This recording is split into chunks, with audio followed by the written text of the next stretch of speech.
Thank you so much for bringing us in. So we are holding the last panel discussion, and I've got some eminent experts.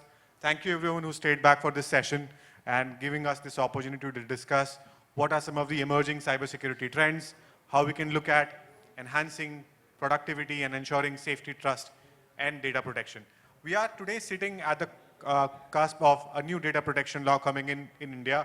I hope the laws would be announced soon. This is what I'm hearing, right, for last 1 year. Kab aayenge data protection ke law. So a lot of people I go and ask, have you started with the data protection journey? They come and tell me that they are still waiting for the final set of rules. Has any one of you started the data protection journey? Kisi ne kuch start kiya, sir? As an organization, we were not basically waiting for the law to come. We always take a lot of steps so far as the security of our data is concerned.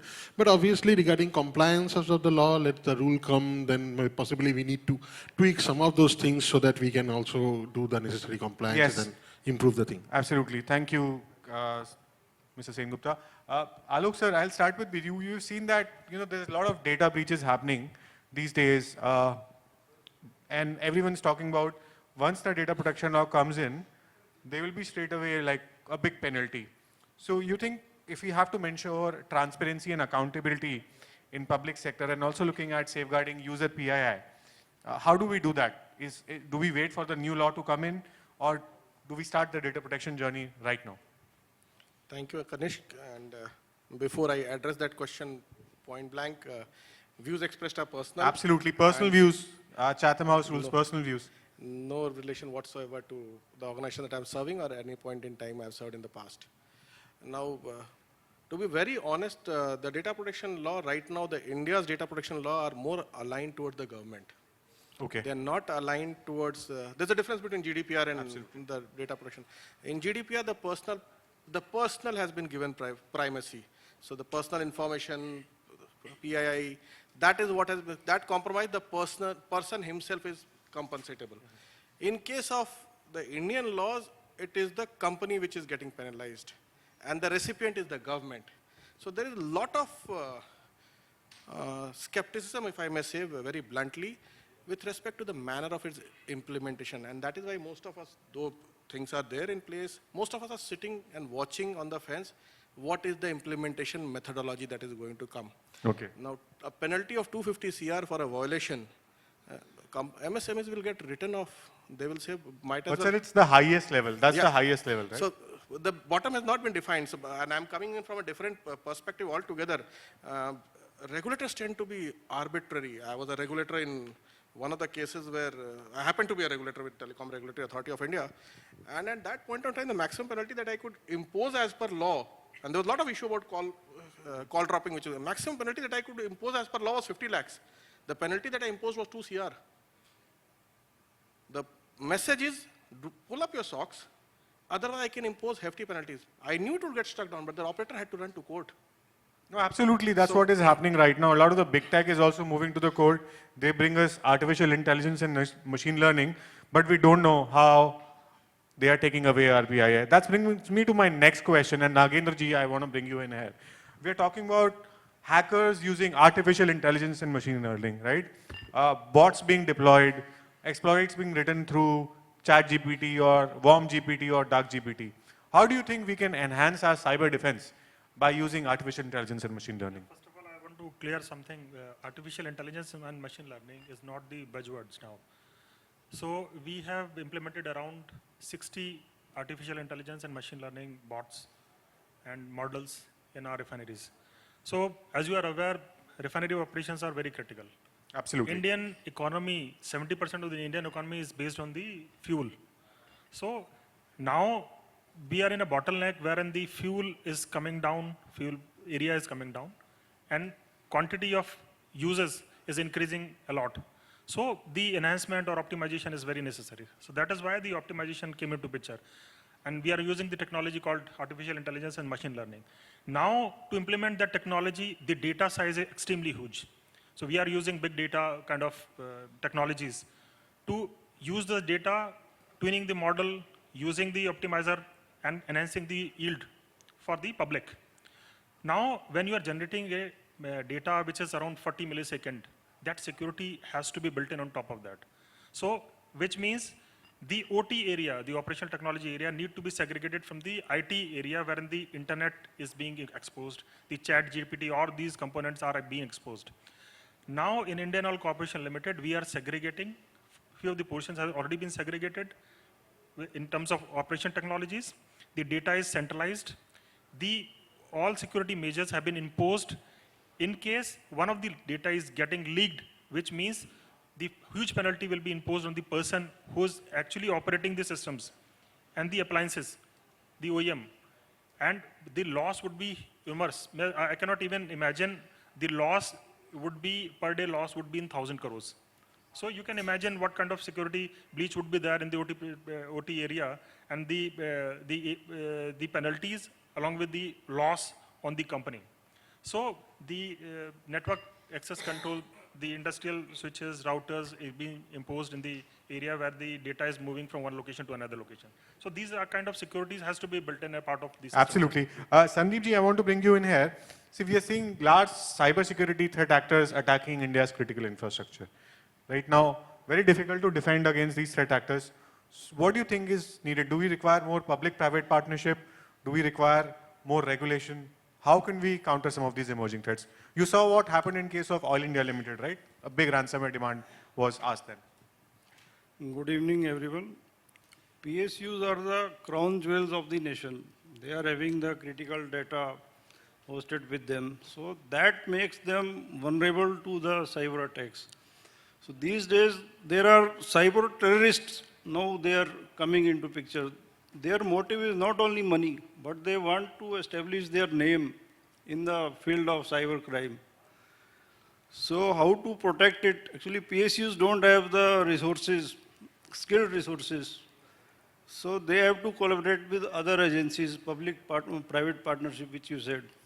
But how to secure our national data? So basic rules of the games are to be followed. We have to use the best practices, security at every level, perimeter level, network level, data level. We have to use the good frameworks like NIST framework, DPTP Act is to be followed, GDPR. We have to use best of the solutions, SOC solution. We have to use the, say, anti-DDoS devices and other devices as per the NIST framework. Rules and responsibilities are to be clearly defined. Segregation of duty is to be there. So ecosystem should be set so that even if the attack happens, it should impact us to the minimum. It's not that attack will not happen, but we should be resilient enough to handle those attacks. Great. Yeah, Kanishk, before you go, I just want to add one more line. The question that you said, regulation or focus has to move towards compliance, financial compliance. When financial document is audit and financial document is happening, companies are serious. Focus has to move towards compliance and questionability on non-compliance. Advisories is the way that we are going today. That attitude has to change. Sorry. Virander ji, I want to bring you in. See, we have got certain panel auditors who do vulnerability management, penetration testing. But when it comes to incident response, it's one of the biggest issues in public sector today because we don't have a list of empaneled incident responders. And a lot of times when cyber attack happen, it's very difficult to sort those out. So how can public sector be better prepared for incident response? So good evening, everyone, and thank you for providing this opportunity. So incident response basically is part of our proactive approach. It's not because nowadays everybody knows the incident of cyber attacks, data breach cases are on rapidly increases. So reactive approach is not work. So proactive basis, once something happens, how easily or in an efficient manner, how your IT team in a collaborative manner can respond to the cyber threats and recover as soon as possible through such kind of threat incident cyber response plan. So this document help us whenever some incident happens, people should know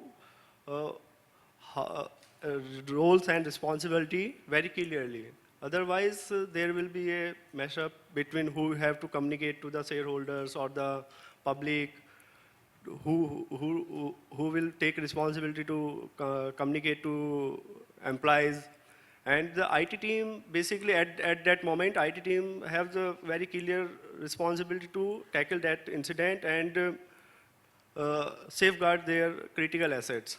So, if we have a proper document which is updated time to time, that not we have create and just put in a drawer, we have to, whenever such kind of incident happens, we have to, from our learnings from past incident, we have to update that document. How fast we can recover from such incident is main objective of this. Anandji, I think one other challenge in public sector is you have multiple regulatory compliances. You would have NCI PCC compliance, you will have certain rules, and then you will have the IT Act, which is coming. How do you ensure you manage so many compliances? Is there a specific way, or it's more like still traditional way, which could be used right now? Certainly, the compliances are increasing day by day, and the cost to maintain those compliances are also increasing. So there has to be one nodal agency from government side, which is Cyber Crisis Management Committee is already there, where we can report to the cyber crisis, so that there is SOP has also been prepared by certain how to respond to a certain cyber threat or certain cyber crisis. But still there is a need to have one nodal agency or certain agencies who can offer cyber threat analysis, cyber threat response, and compliances as a service. So I think this business opportunity is there for us to work on it, since RailTel is already having its SOC and Security Operations Center. Sure. So such organization like RailTel, CDEC, they can set up compliances as a service, so Absolutely. that smaller companies or smaller PSUs can make use of it. See, ultimately bigger companies have bigger teams, they have all the IT person, security analysis, but smaller PSUs or even the government departments are not having such resources, capable resources, well-trained resources. So capacity building as well as centralization of all such services is required, because threats are global, they are not local. So as well as one more thing, the bigger the company, the bigger the stake. But the stakes may be too big for a small company also. If somebody is starting something and data gets exposed or they face any cyber threat, then survival will become difficult, and it may be not in national interest also. So having centralized agencies to offer compliances as a service is a requirement. So you're saying, like, even we are coming with data protection law, we don't have a consent management mechanism, right? So there should be a consent manager. Anwayji, I want to come to you. See, another key challenge here is allocating resources, because in a PSU you are judged on performance. Security is never looked at from a performance perspective, but if you have to look at security also from a lens of performance and compensate people and allocate resources, how do you start that in a PSU? Yeah, thank you. And as this is a very sensitive question of whenever we come to manpower and basically in evaluating the manpower, I would rather again try to put that disclaimer that this is my personal view. You know, so far as my sector, at least in power sector, is concerned, there's a huge crunch of manpower. As such, in most of the PSUs, and in security as such, there are a huge crunch of manpower. And trained manpower obviously is the biggest challenge. Now, while we always can try to train manpower, there is another challenge which is coming up very strongly, is that how basically a security personnel should be evaluated, and maybe from what perspective the return on equity can be evaluated.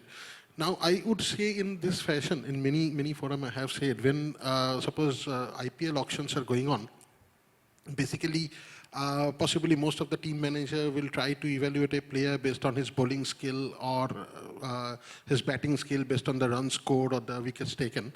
But for the wicket keeper, you never judge in that way. Because suppose for a 120 ball match, if the wicketkeeper catches 119 ball and miss one catch, then basically the entire investment on the wicketkeeper goes. So you really don't judge wicketkeeper based on your returning equity. Similarly, basically security personnel should not be judged based on those parameters which normally you do for performance of any other executive. There, the job is very crucial because it's on that day, on that specific day when a breach has occurred, on that specific day when something has occurred, then how he is responding and possibly how quickly he is trapping it is very important. And that's why I believe that nowadays we are, as say Grid India, what we are coming up with a trend of basically training the people in a way that they feel confident on getting into that job. They feel proud to get into that job. And they take that pride that, okay, they are serving not only the organization themselves, but the nation at a large and saving the nation from various threat actors, including the state-sponsored threat actors. And normally we judge them based on the major parameter of their dedication, their involvement in the work, their innovation, how they are innovating or how they are putting up new technologies in place, how they are trying to cope up with the continuous learning process which is required to be in this field. That could be one of the parameters through which we judge people. But definitely, on the bottom line, I should say, especially in many of this public sector and the states, the huge crunch of manpower, top management really need to think deep and try to highlight or focus on the area of security so far as putting additional resources or more resources is concerned. That is a point of concern. Alok, I want to bring you in here. I think that also requires a security-first mindset. A lot of times the leadership is not having a security-first mindset. How do you build that in a public sector establishment? Do you let them hack and then wait to get the incident response? Or let the news go public? Or you won't be treacherous to the organization that you are. So, yeah, but in some cases, yes, at times, though at the cost of probably antagonizing people, there are some certain low hanging applications which you might as well want to demonstrate that this is the application that you are relying on, but this is the vulnerability, this is how it can be done. And to be very honest, I have done it with one of my operational applications. And the management was the kind of thing that nobody can envisage. Everything, what you can imagine is what you can understand. People don't imagine कि मैंने web browsers में कुछ entry की तो वो रास्ते में पकड़ लेगा. So the minute you can show him कि ये आपने ये किया और ये रहा text box आपका text format में ये दिख गया सामने, ये रहा आपका सारा contents, आपका user ID, password, OTP, सब कुछ दिख गया. They are on board. So it is not threatening, it is more of awareness and structured awareness. There is one more thing that probably we have gone too far in probably emphasizing cybersecurity, is that we have made cybersecurity as the devil in the room. हम डराना ज़्यादा इस्तेमाल करते हैं बजाय इसके getting people on board. So maybe get people on board, train absolutely. them. So that is what the... yeah, I think another issue we have is that if the CISO comes to the room, he will just scare people. So let him not talk. Nagendraji, anyway we can change that mindset. Add something to what sir has said. So in public sector, primarily, we are not fighting for the technology or with the technology. We are fighting with the mindsets. So absolutely. It is a top-driven approach. IT persons are very less in the corporations. We are not, for example, oil and gas. We are dealing with oil and gas, not with the IT. So, which means the main objective of the management is different. It's not the IT. So primarily, we'll have to focus on how that security can be built up and how this transformation, the knowledge transformation can go from the IT side to the area where the oil and gas persons are sitting on top of that. So that gap need to be filled by the either CISO or the person who's handling the IT. So that is the, yes. You want to answer? The time he answers, understanding the primary requirement of the business is important. Absolutely. The business will remain focused towards its primary requirement. So you'll have decision makers who are focused towards, they may or may not have exposure to IT. Today it has got enabled now. Sorry. Yeah. Please. Yes, certainly, as sir said, there is a less IT people in the PSUs because their core job is something else. Absolutely. And that's why. Sir, even in RailTel RailTel, being- you are yes. saying even in RailTel, while you are an ISP, okay. True, true. Even being RailTel, RailTel is a ISP or telecom service provider. So our core job is that not the security. But Absolutely. fortunately, RailTel started security operations center early, and then we added more people into the IT team, and we are also providing security services to few of the government organizations as well as PSUs. So yes, we were fortunate enough to have good people, and RailTel has 90% engineers, and most of them are electronics and computer graduates. So that also help us to make people aware easily, and they are easily onboarded. As other PSUs may be having some different mindset, they are having different engineers or different kind of workforce. For them, it is little bit more challenging to have IT in their mindsets. No, absolutely. Anwayaji, I want to bring you in here. Now, when you're dealing with such aspects, how do you do like leadership awareness presentations? Or do you get leadership to be involved in taking decisions on cybersecurity, or you bring in external subject matter experts? First of all, let me tell you, for Grid India, one of the key advantage obviously is we are a comparatively very, our average age is quite low, so the awareness comparatively is more. Awareness is obviously the most important thing. But I prefer, or the way we approach it basically, we have developed certain maturity model testing. We have developed specifically for LDCs, we have developed a maturity model test where we try to encompass all those things and have a very categorized classification and say, for example, quantified mechanism to present what is the maturity of the organization. Then present it to the top management. Naturally, top management come on board. When basically what I want to say, one thing is, obviously compliance is very much required, but we should not, means compliance should not be a complacency, that okay, I am compliant means okay, everything is fine. Rather, we should continuously reevaluate ourselves, do the risk assessment and continuously try to improve and try to find out the gaps. Maturity model type of thing do help us in doing that gap analysis. And partnership with academia, industry, it's not exactly a single source of activity, okay, you take them on board. Every, people of the organization, starting from the bottom to the top, should be involved. Then only you can evolve a total transformation journey of the mindset. Sure. Sandeep ji? Adding to what he just said, compliance should not be just a checkbox. That suppose we have to do phishing simulation exercise, we just did it and submitted the results. That should not be the case. Why we are doing that phishing simulation exercise? To find out which employees are not aware. So we should train them.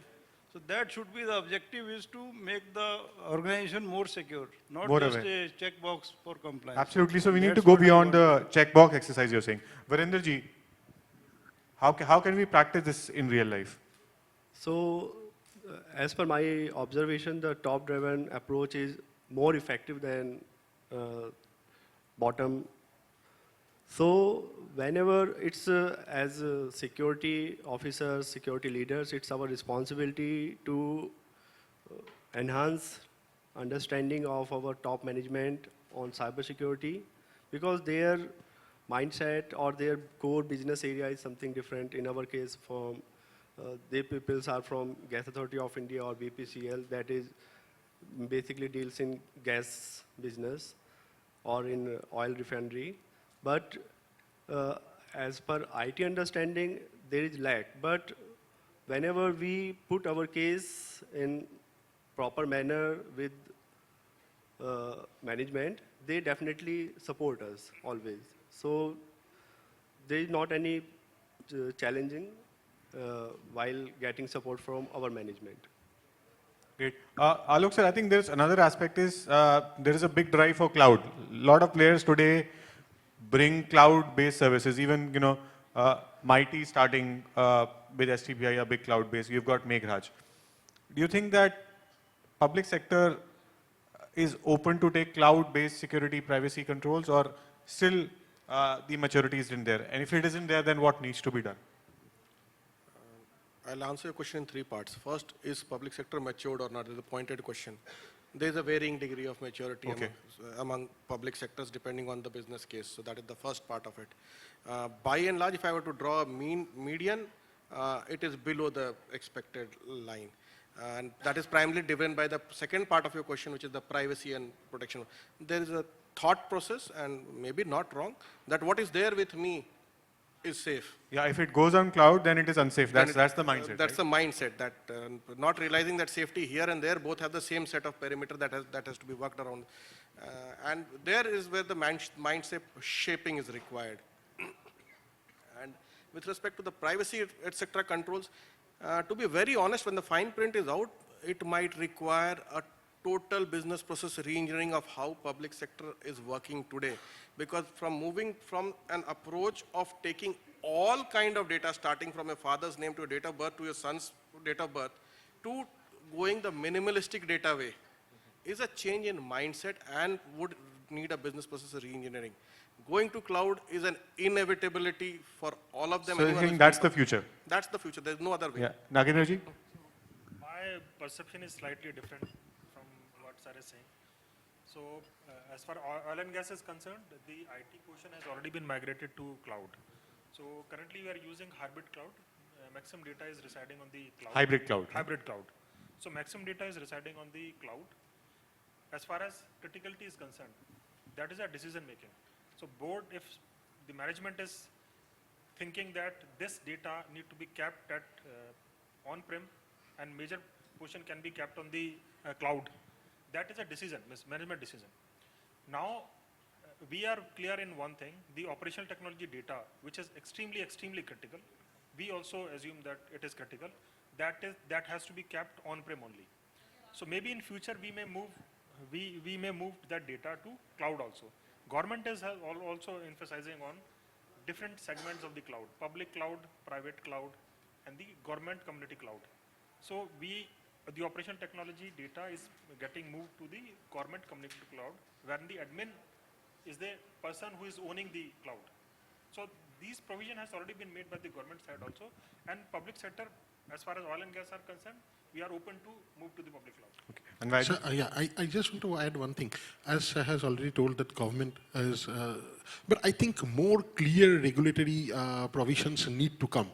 I mean, government is not really giving a proper direction, especially for the OT. See, at one side, we are definitely technology demands for OT to go also, and IoTs, etc., to come up. Your security cannot be very standalone sort of a system.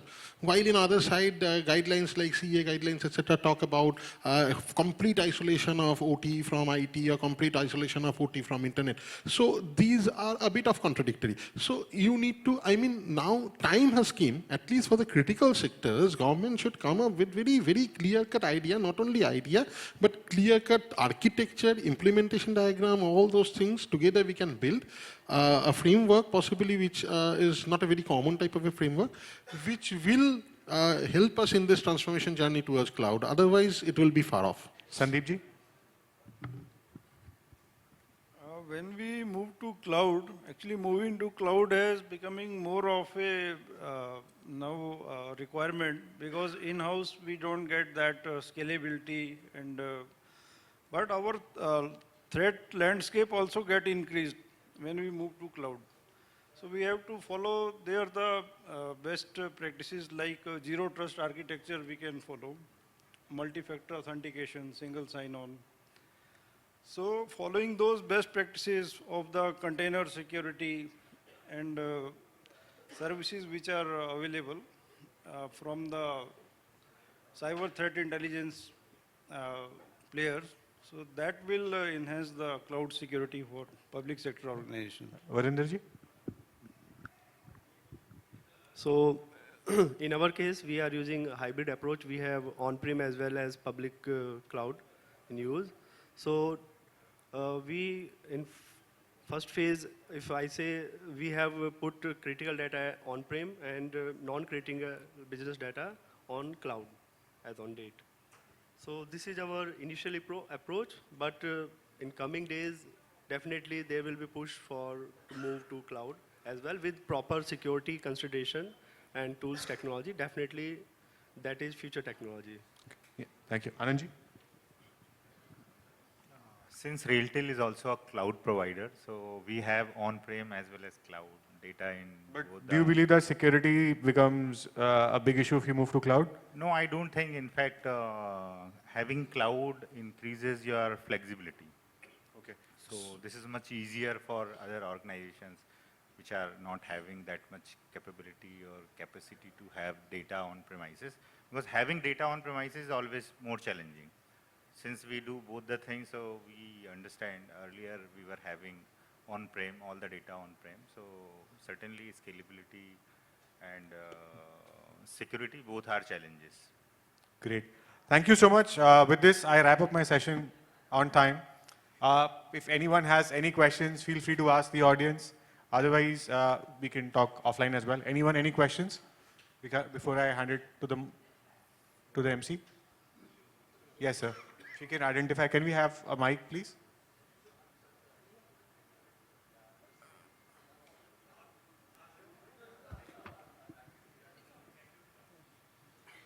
Sir, I was reading in an American... Can you identify yourself before you ask the question, and to whom are you asking it? Yeah, my name is Shashwat Jha.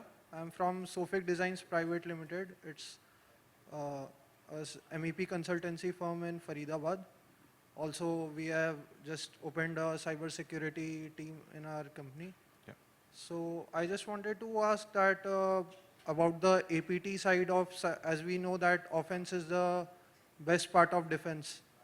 So I just studied somewhere that India is not much known for its APT capabilities right now. At least how much is known by the American people. So I just wanted to ask. Okay, I think Alok sir can answer that question offline. You want to answer it on the stage? No, I'll answer it offline, but the moderator is the best person to address the question, to be very honest. We'll talk about APTs, offensive APTs offline. Any other questions? Great. Thank you so much. Yeah. Sorry, before you close, advice to all those who are in the cybersecurity domain operations, learn how to pay ransom. Incident response, good word, you are doing things. At the end of the day, it is business continuity which matters. If you're going to recover your business after a downtime of 5 days with loss of essential information which puts you back another 4 days, 9 days of business continuity is worth, you can do a cost-benefit analysis and probably pay ransom. Don't go to another third person who takes another 5% to pay your ransom. Thank you. I just want to add one point to what sir said, that being the kind of ransom these days are being asked, we should consider having a cyber insurance also. Absolutely. Cyber insurance is the need of the hour. Yeah, so that will at least help you in that time of crisis when there is so much of ransom to be paid. Yeah, that's what I want to add. Great. Thank you so much, my panelists and the audience who have been really patient in hearing our experts talk about it. Back now to the OnNow team for giving us this opportunity.